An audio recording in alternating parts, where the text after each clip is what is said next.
Hello, this is Dr. David Green, CEO of the Mid-Atlantic Pain Network. Today's topic is the basics of sciatica. Sciatica occurs when one of the nerve roots of the sciatic nerve gets pinched. Now, if you look over here, you can see the sciatic nerve is actually not one nerve until it gets down out of the spine. It's really three nerves together, L4, L5, and S1. They come out of the spine, they come together, they go down the back of the leg. Okay?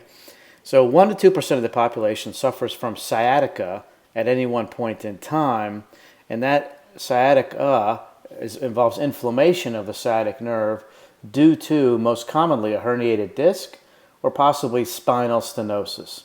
Less common reasons may include nerve root irritation from degenerative disc disease, where you have either a disc bulge or a tear in the disc that causes chemical inflammation, maybe a tumor, or possibly a problem after the nerve roots, such as something pinching down the leg, not up in the spinal area.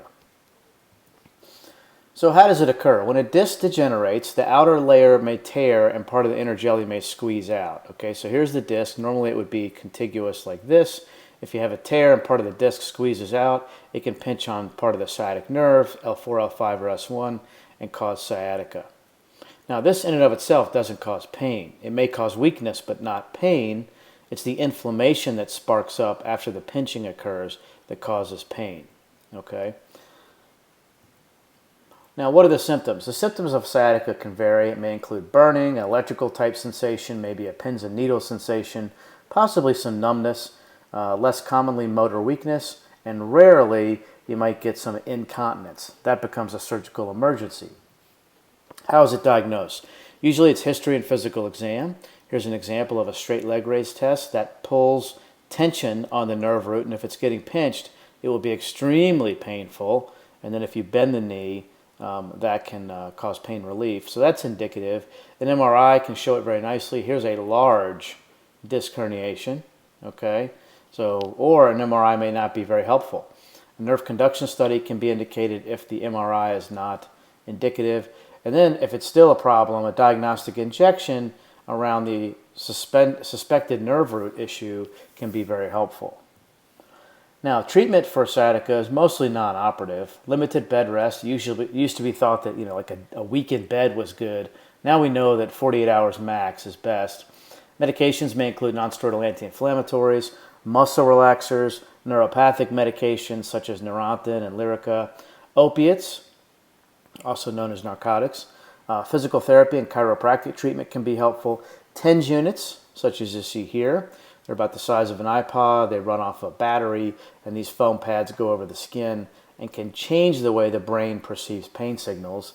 Like I said, TENS units, acupuncture, and then spinal decompression therapy, which is intermittent spinal traction, can be helpful. Now, interventional treatments may include such things as trigger point injections, which are superficial injections, which are great for relieving aches and spasms. Epidural injections, such as you see here, which is steroid medication being delivered right around where the nerve root is getting pinched. And that can bathe it and soothe it with soothing steroid medication. Over 90% of sciatica patients are successfully treated non-operatively. Actually, it's over 95%. There was a landmark study in 2006 that showed the one-year outcome between those who were operated on and non-operative patients were identical. Now, indications for sciatica surgery: if you're getting incontinence and there's a large pinching of the bottom part of the spinal cord, that's called cauda equina syndrome. Got to have surgery. That's an emergency. Need to have it within 24 hours. Now, a relative indication would be muscle weakness. If you have muscle weakness, such as, let's say, a foot drop, where you can't lift up your foot properly from the nerve root being pinched, you can watch that for a while, but you don't want to watch it for too long, because it may be that even with a great surgery, you may never get better. So you don't want to watch it forever, maybe 6 weeks, 10 weeks, but it's not known exactly how long you can watch it. Now, electively, if you've tried 6 weeks of failed non-operative treatment, such as epidurals, chiropractic, and the like, and it's just not getting better, then a person may decide to have the procedure based off of pain alone. The top non-operative pain management in the Mid-Atlantic region is through the Mid-Atlantic Pain Network. There are many clinics throughout the Mid-Atlantic region, including Virginia and Maryland. There's over 50 insurances accepted and over 25 treatment options with the board-certified award-winning doctors. Visit us today at midatlanticpainnetwork.com and then call us for more information and scheduling at 855-444-6585. I'm Dr. David Green with the Mid-Atlantic Pain Network. Your pain stops here.